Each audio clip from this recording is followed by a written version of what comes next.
Shalom. Saya secara pribadi mengucapkan selamat Paskah untuk Bapak Ibu sekalian. Dimanapun Bapak Ibu berada, kiranya kuasa kebangkitan, kuasa kemenangan daripada Tuhan Yesus Kristus di hari Paskah ini boleh menjadi berkat untuk setiap kita, umat yang percaya. Pada kesempatan saat ini saya mengajak Bapak Ibu untuk mari kita beribadah bersama. Mari kita bersekutu bersama, khususnya kita akan mendengarkan firman Tuhan. Dan tema yang akan saya khotbahkan sesuai dengan tema daripada GPAI adalah dengan apakah akan kubalas pengorbananmu. Jadi tema khotbah saat ini adalah dengan apakah akan kubalas pengorbananmu. Saya berharap Bapak Ibu sudah mempersiapkan Alkitab, Bapak Ibu sudah bisa membuka Alkitab Bapak Ibu sekalian di dalam kitab Mazmur pasal yang ke-116 ayat yang ke-12. Saya akan ulangi, kitab Mazmur pasal yang ke-116 ayat yang ke-12, serta kita juga akan membuka bagian firman Tuhan di dalam Yohanes pasal yang ke-19 ayat 38 sampai ayat yang ke-42. Yohanes pasal yang ke-19 ayat 38 sampai dengan ayat yang ke-42. Saya akan ulangi lagi Bapak Ibu. Bagian yang pertama yaitu adalah Mazmur pasal 116 ayat yang ke-12, dan bagian yang kedua kita akan memperhatikan di dalam kitab Yohanes pasal yang ke-19 ayat yang ke-38 sampai dengan ayat yang ke-42. Jikalau Bapak Ibu telah menemukan bagian firman Tuhan ini, saya ajak Bapak Ibu untuk bersama-sama memperhatikan firman Tuhan. Dan saya akan membacakan untuk kita. Demikian firman Tuhan. Mazmur pasal yang ke-116 ayat yang ke-12. Bagaimana akan kubalas kepada Tuhan segala kebajikannya kepadaku. Yohanes pasal yang ke-19 ayat yang ke-38. Sesudah itu Yusuf dari Arimatea, ia murid Yesus, tetapi sembunyi-sembunyi karena takut kepada orang-orang Yahudi, meminta kepada Pilatus supaya ia diperbolehkan menurunkan mayat Yesus. Dan Pilatus meluluskan permintaannya itu. Lalu datanglah ia dan menurunkan mayat itu. Juga Nikodemus datang ke situ. Dialah yang mula-mula datang waktu malam kepada Yesus. Ia membawa campuran minyak mur dengan minyak garu kira-kira 50 kati beratnya. Mereka mengambil mayat Yesus, mengapaninya dengan kain lenan, dan membubuinya dan rempah-rempah menurut adat orang Yahudi bila menguburkan mayat. Dekat tempat di mana Yesus disalibkan ada suatu taman, dan dalam taman itu ada suatu kubur baru yang di dalamnya belum pernah dimakamkan seseorang. Karena hari itu hari persiapan orang Yahudi, sedang kubur itu tidak jauh letaknya, maka mereka meletakkan mayat Yesus ke situ. Saja Bapak Ibu, mari kita berdoa terlebih dahulu sebelum kita mendengarkan sabda firman Tuhan. Tuhan Yesus, kami bersyukur kami memiliki Allah yang berkenan mati untuk boleh menebus dosa kami. Kami bersyukur karena kebaikan-Mu, di mana Tuhan telah berkenan untuk hadir di hati kami. Kami rindu ya Tuhan untuk kami boleh bersama-sama mendengarkan sabda firman-Mu di Minggu Paskah ini. Kiranya firman-Mu boleh Tuhan taburkan kepada setiap kami. Kiranya firman-Mu boleh menguatkan kami. Kiranya firman-Mu boleh memberikan kepada kami penghiburan. Tuhan berkati. Berkati hamba-Mu. Hamba-Mu hanya manusia biasa, penuh dengan keterbatasan, kelemahan. Kiranya Roh Kudus boleh memberkati, mengurapi hamba-Mu. Berkati juga setiap jemaat Tuhan dimanapun mereka berada. Kiranya Tuhan juga berkati urapi mereka dalam nama Tuhan Yesus Kristus. Haleluya. Amin. Bapak Ibu yang dikasihi Tuhan, saya ingat ada sebuah momen kurang lebih sekitar 12 tahun yang lalu ketika saya masih kuliah S1 Teologi di STT Fata Salatiga, pada waktu saya ada di asrama Bapak Ibu. Tahun 2008 saya dipercaya oleh rekan untuk terlibat di dalam penulisan renungan harian. Kalau Bapak Ibu pernah membaca renungan harian yang diterbitkan Bahana, renungan malam, renungan pagi, kurang lebih tahun 2018 saya pernah menjadi kontributor. Kemudian saya menuliskan beberapa renungan-renungan harian yang kemudian dimuat di majalah Bahana itu, Bapak Ibu, di dalam renungan harian itu. Suatu ketika Bapak Ibu, pada waktu bulan pertama saya menulis dan kemudian mendapatkan semacam persembahan kasih dari penerbit Bahana yang nominalnya mungkin kalau bagi beberapa orang nominalnya kecil, tetapi saya mensyukuri saya mendapatkan amplop tersebut. Saya ingat pada waktu uang dikirimkan kemudian ada di tangan saya kemudian dari asrama pulang ke rumah, karena rumah saya di Salatiga dekat Bapak Ibu. Saya kemudian serahkan uang itu hasil daripada jerih payah saya, jerih lelah saya, berkata seperti itu, hasil daripada tulisan tangan saya kemudian serahkan kepada tante saya. Dan saya berkata, saya memang belum bisa membahagiakan. Saya belum bisa membahagiakan tante saya yang telah merawat saya, membesarkan saya, mendidik saya sejak saya kehilangan papa mama saya. Sudah banyak berjasa untuk hidup saya. Saya berkata, minta maaf, saya baru bisa memberi sedikit. Dan itu merupakan pengalaman pertama saya saat saya memberi sesuatu pada tante saya.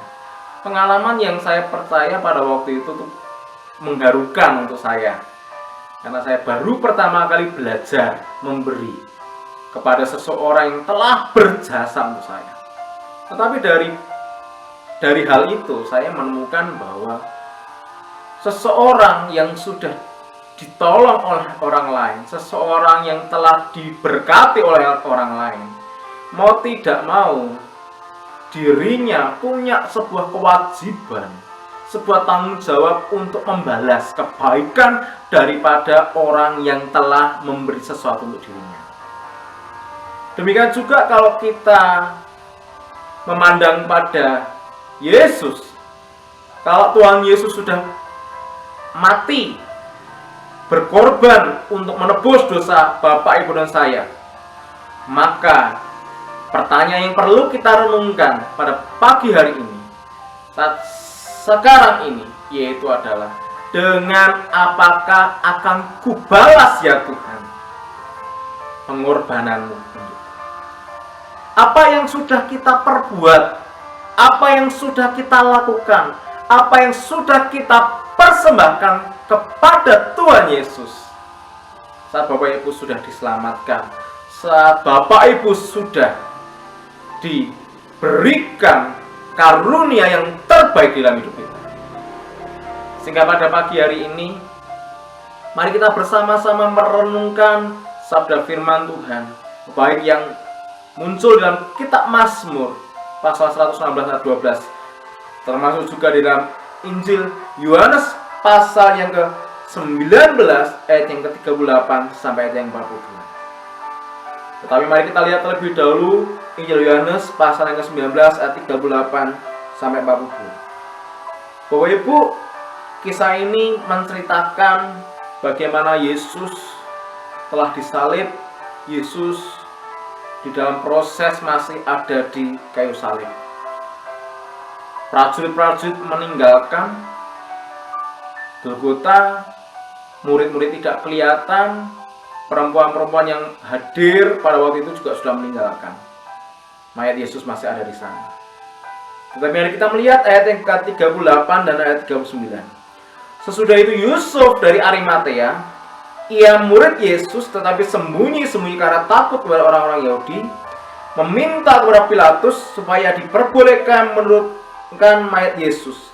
Dan Pilatus meluluskan permintaannya itu, lalu datanglah ia dan menurunkan mayat itu.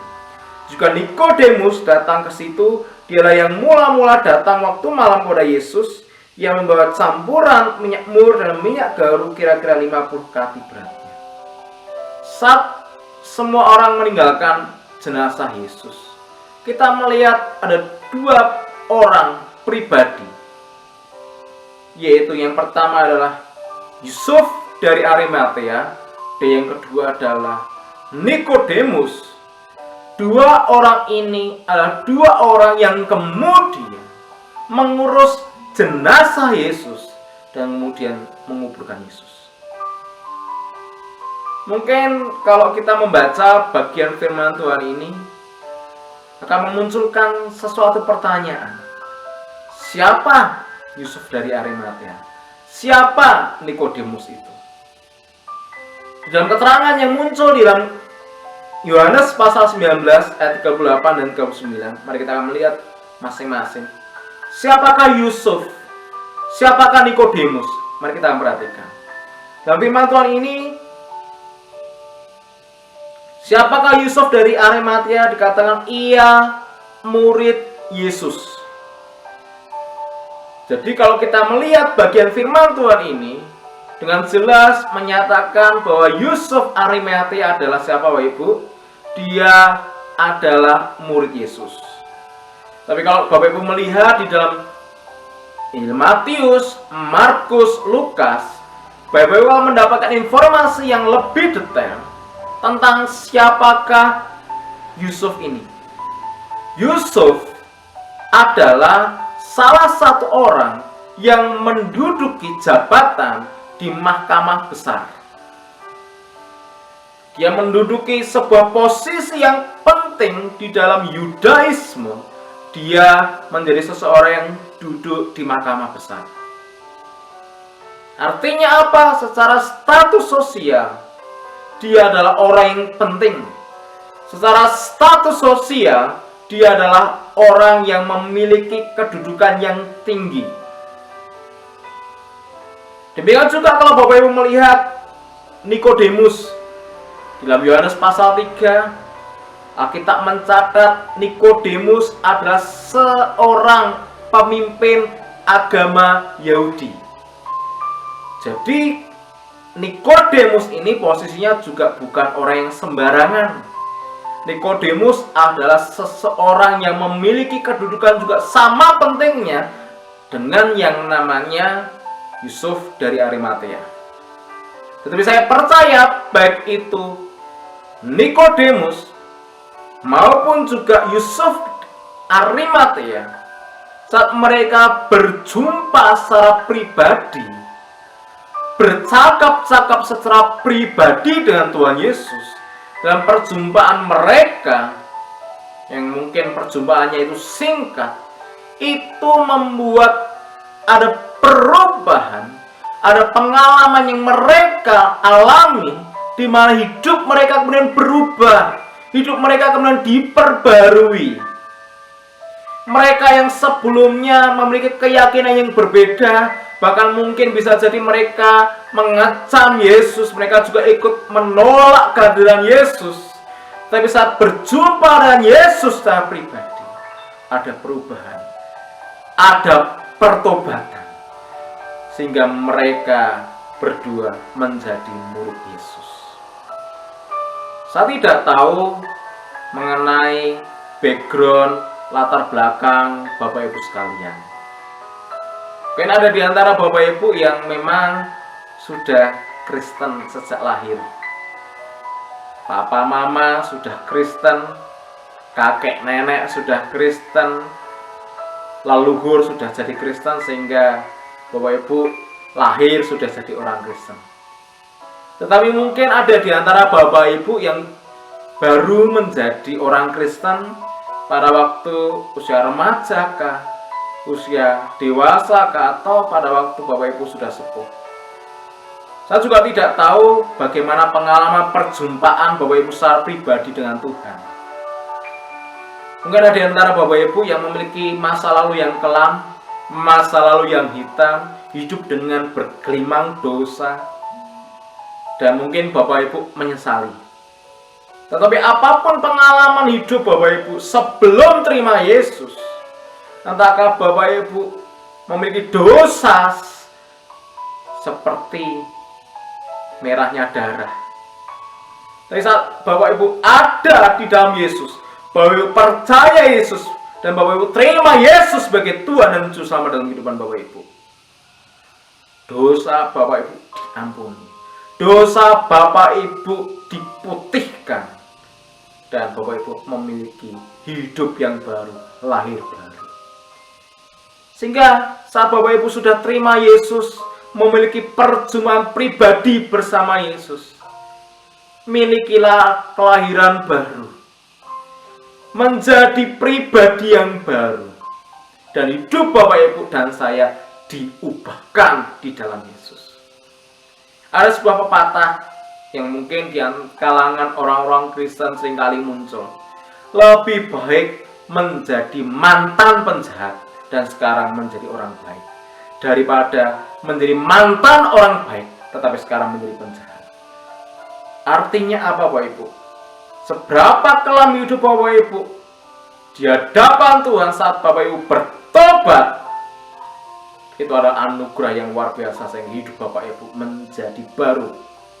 Daripada ada di antara Bapak Ibu yang dulunya aktif ke gereja, dulunya aktif pelayanan, tetapi hari-hari ini meninggalkan Tuhan, menjadi murtad, itu menjadi sesuatu yang menyedihkan. Sehingga seperti Nikodemus, seperti Yusuf Arimatea, dalam perjumpaan bersama dengan Kristus, menjadikan mereka murid Kristus. Sebelum lanjut Bapak Ibu, berbicara mengenai kata murid Kristus. Murid agak sedikit berbeda dengan pengikut. Kata murid ini, kalau di dalam bahasa Inggrisnya, berbicara mengenai kata disciple. Murid artinya apa? Hidupnya mendisiplinkan diri. Murid artinya mengikuti betul-betul apa yang diteladankan oleh gurunya. Jadi Bapak Ibu dan saya menjadi murid Kristus, artinya Bapak Ibu dan saya betul-betul mengikuti teladan hidup daripada Yesus. Hidup di dalam tingkat disiplin rohani yang baik. Doa, beribadah, memuji memuliakan Tuhan di dalam hidupnya supaya menjadi serupa dengan Kristus. Kalau Bapak Ibu hanya sebagai pengikut, ya hanya ngikut, hanya menjadi pengikut, hanya mengikuti, tetapi tidak ada transformasi, tidak ada perubahan. Sehingga jadilah murid Kristus. Dalam hari Paskah ini kita diingatkan kembali, jadilah murid Kristus yang hidupnya sudah dirubah sama seperti Kristus Yesus, yang sempurna di dalam keteladanannya, di dalam kemahakuasaannya, di dalam segala hal yang baik.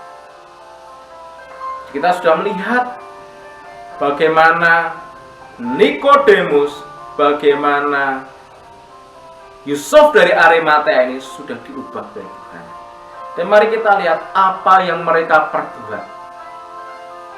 Dalam firman Tuhan, ayat yang ke-38, Yusuf dari Arimatea meminta kepada Pilatus supaya ia diperbolehkan menurunkan mayat Yesus. Dan Pilatus meluluskan permintaannya itu, lalu datanglah ia dan menurunkan mayat itu. Yusuf dari Arimatea yang merupakan salah satu orang yang menduduki posisi menjadi majelis agama, mahkamah besar agama orang Yahudi pada waktu itu. Dia memohon secara khusus kepada Pontius Pilatus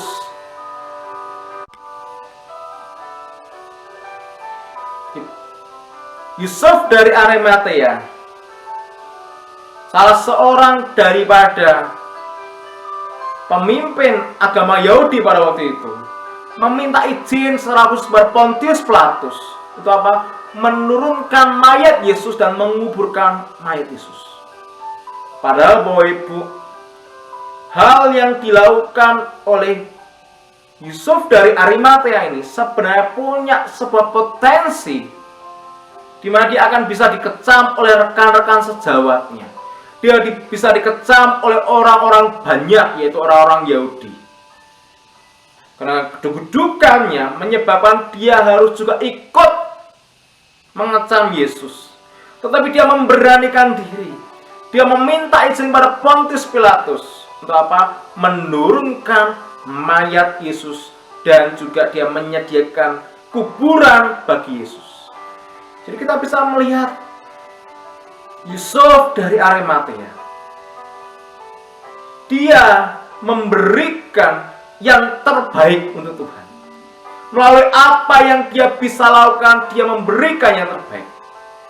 Dengan kedudukannya dan kedekatannya dan Pontius Pilatus, dia meminta izin menurunkan mayat Yesus. Dia juga apa Bapak Ibu? Memberikan makamnya, kuburnya yang belum dipakai oleh orang-orang lain untuk apa? Untuk menjadi tempat penguburan Yesus. Sedangkan Nikodemus, kalau Bapak Ibu melihat, ia membawa campuran minyak mur dan minyak garu kira-kira 50 kati beratnya. Nikodemus di sisi yang lain, dia adalah orang yang kemudian membawa yang namanya campuran minyak mur dengan minyak garu kira-kira 50 kati beratnya. Nanti Bapak Ibu bisa menghitung di dalam kamus Alkitab mengenai jumlah 50 kati beratnya itu kira-kira kalau dikonversikan menjadi hitungan liter berapa. Tapi yang pasti Bapak Ibu Saudara, 50 kati ini bukan ukuran yang kecil, bukan ukuran yang ringan, tetapi ukuran yang besar. Dan kalau ini dikonversikan menjadi uang zaman sekarang, harganya bukan sekadar puluhan ribu, tetapi mencapai angka kurang lebih puluhan juta. Jadi kalau kita melihat Nikodemus dengan harta yang dimilikinya, dia memberikan penghormatan yang terakhir kepada jenazah Yesus. Dia membawa yang namanya minyak garu. Dia membawa yang namanya minyak mur yang telah dicampurkan untuk meminyaki yang namanya jenazah Yesus. Jadi kalau kita melihat, baik itu Nikodemus, baik itu Yusuf dari Arimatea, mereka mempersembahkan hal-hal yang mereka miliki dan mereka persembahkan untuk Tuhan. Yusuf dengan aksesnya kepada Pontius Pilatus meminta izin untuk menurunkan mayat Yesus. Dia juga mempersembahkan makamnya, kuburnya untuk Yesus. Nikodemus mempersembahkan campuran minyak mur dan minyak garu untuk meminyaki jenazah Yesus. Jadi dua orang ini dengan apa yang mereka sanggup kerjakan, apa yang mereka miliki, mereka persembahkan kepada Tuhan Yesus. Dan ditambahkan ayat yang 40, mereka mengambil mayat Yesus, mengapaninya dan kain lenan, dan membubuinya dan rempah-rempah menurut adat orang Yahudi bila menguburkan mayat. Dekat tempat di mana Yesus disalibkan ada suatu taman, dan dalam taman itu ada suatu kubur baru yang di dalamnya belum pernah dimakamkan seseorang. Ditambah lagi bahwa kalau Bapak Ibu sudah melihat ayat 40, mereka mengambil mayat Yesus, dikatakan juga mengapaninya dan kain lenan dan membubuinya dengan rempah-rempah menurut adat orang Yahudi bila menguburkan mayat. Bapak Ibu, orang Yahudi di dalam aturan-aturan mereka sesuai dengan kitab Imamat juga dikatakan bahwa mereka tidak boleh menyentuh mayat. Karena apa? Kalau menyentuh mayat itu dikatakan mereka ikut najis, karena mayat itu najis, Pak Ibu. Jadi kalau kita melihat bagian ini, di dalam cinta mereka, kasih mereka kepada Tuhan, mereka berkenan menjadi najis. Karena apa? Menyentuh mayat Yesus. Artinya apa? Di dalam cinta mereka, mereka pun ikut mau disebut sebagai najis. Dalam cinta mereka kepada Tuhan Yesus, mereka juga mau ikut menjadi najis. Karena mereka tahu apa yang mereka perbuat adalah hal yang terbaik kepada Tuhan.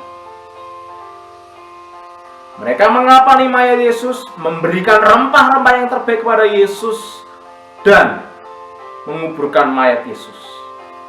Itu adalah bagian yang telah diberikan baik Nikodemus maupun juga Yusuf Arimatea. Sehingga kalau kita memperhatikan di dalam Mazmur pasal yang 116 ayat yang 12, bila pertanyaan ini menjadi pertanyaan yang kita boleh renungkan pada hari ini di dalam Minggu Paskah ini. Nah, kita telah melihat apa yang telah dilakukan oleh Nikodemus, apa yang telah dilakukan oleh Yusuf dari Arimatea. Mari kita pertanyakan Mazmur 116 ayat 12 ini. Bagaimana akan kubalas kepada Tuhan segala kebajikannya kepadaku?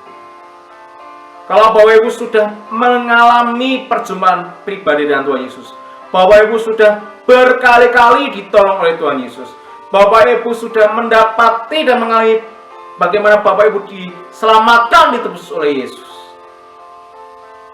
Apakah yang Bapak Ibu sudah persembahkan kepada Yesus? Apakah yang Bapak Ibu sudah korbankan untuk Tuhan Yesus? Berapa jiwa yang Bapak Ibu sudah menangkan? Berapa jiwa yang Bapak Ibu sudah bawa kepada Tuhan Yesus untuk dipersembahkan kepada Tuhan Yesus? Kiranya pertanyaan ini menjadi pertanyaan yang kita renungkan bersama, Bapak, Ibu, dan saya, di dalam Minggu Paskah ini, dalam hari kebangkitan Yesus. Mari kita renungkan, apa yang dapat kubayar ya Tuhan? Apa yang Bapak Ibu miliki? Potensi-potensi apapun yang Bapak Ibu miliki, talenta-talenta apapun yang Bapak Ibu miliki, seberapapun sedikitnya, seberapapun banyaknya, mari persembahkan untuk Tuhan. Mari beri yang terbaik untuk Tuhan, sehingga pengorbanannya tidak sia-sia, sehingga pengorbanannya di atas kayu salib tidak sia-sia. Tetapi marilah Bapak Ibu sekalian, dimanapun kita berada, mari persembahkan yang terbaik untuk Tuhan. Bagaimana akan kubalas kepada Tuhan segala kebajikan kepadamu? Bila masing-masing dapat berkata, ini Tuhan yang aku lakukan, ini Tuhan yang aku sudah perbuat, ini Tuhan yang aku akan berikan kepadamu. Kiranya nama Yesus dipermuliakan dengan segala hal yang kita perbuat.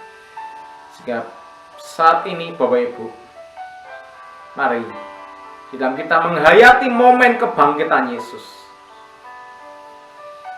mari kita tidak hanya sekedar mengenang salib, atau tidak hanya sekedar mengenang kebaikan Yesus, tapi mari kita mengambil sebuah keputusan untuk boleh memberi, mengerjakan sesuatu yang terbaik untuk Tuhan. Bapak Ibu yang belum terlibat di dalam pelayanan, mari libatkanlah diri dalam pelayanan.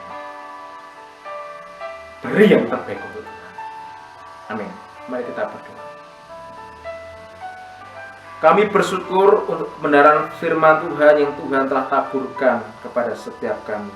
Kami bersyukur untuk firman-Mu yang boleh mengingatkan kepada setiap kami, supaya kami boleh mengingat kebaikan-Mu, setiap kami boleh mengingat anugerah-Mu, pengorbanan-Mu setiap kami. Dan kami mau mengambil sebuah komitmen ya Tuhan, untuk kami boleh memberikan yang terbaik untuk-Mu, untuk memberikan yang terbaik untuk sesama kami. Karena kami telah ditebus, karena kami telah dibayar dengan darah yang mahal. Kami berdoa kiranya kebangkitan Yesus boleh memberikan kepada kami kekuatan, kebangkitan Yesus boleh memberikan kepada kami kemenangan untuk mengatasi segala sesuatu. Kami berdoa untuk bangsa kami di tengah-tengah situasi COVID ini, wabah COVID ini, kiranya Tuhan yang tolong, Tuhan yang beri anugerah, Tuhan yang beri mujizat, kiranya COVID ini boleh dilenyapkan dari bumi pertiwi ini. Berkati untuk dokter, relawan, tenaga medis yang bekerja dengan luar biasa, Tuhan juga berkati, Tuhan juga lindungi mereka, selamatkan mereka. Yang terkena COVID juga, wabah corona, kiranya juga Tuhan jamah, Tuhan sembuhkan. Singkirkan juga roh ketakutan, roh kekhawatiran, karena takut akan wabah corona ini Tuhan juga angkat. Berkati untuk setiap jemaat-jemaat Tuhan di mana mereka berada, kasih karunia Tuhan berada. Mari Bapak Ibu, sebelum kita mengakhiri ibadah kita, mari terimalah berkat dari Tuhan. Tuhan memberkati engkau dan melindungi engkau. Tuhan menyinari engkau dan wajahnya dan memberi engkau kasih karunia. Tuhan menghadapkan wajahnya kepadamu dan memberi engkau damai sejahtera.